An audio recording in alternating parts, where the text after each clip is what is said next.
एक्सेलमध्ये फास्ट व्हायचंय तर माऊसचा वापर टाळा. पाहूयात एक एक्सेल शॉर्टकट झटपट एक्सेलमध्ये. तर आज आपण बघणार आहोत एखादा रो किंवा एखादा कॉलम एक्सेलमध्ये माऊसचा वापर न करता आपण कसं ऍड करू शकतो.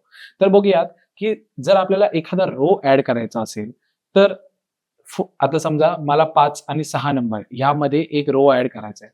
त्यासाठी मी आधी वापरणार आहे शिफ्ट आणि स्पेस बार हे दोन्हीही की एक एक करून दाबून ठेवणार आहे जेणेकरून माझा रो सिलेक्ट होईल.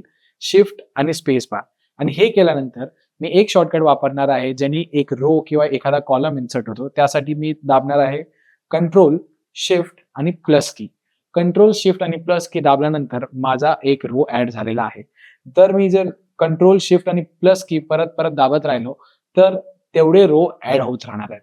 आणि तसंच जर मला एखादा कॉलम ऍड करायचा असेल, जर समजा मला एम्प्लॉई कोड आणि नेम या दोघांच्या मध्ये कॉलम ऍड करायचा आहे, तर मी कंट्रोल आणि स्पेस बार दाबणार जेणेकरून माझा कॉलम सिलेक्ट होईल.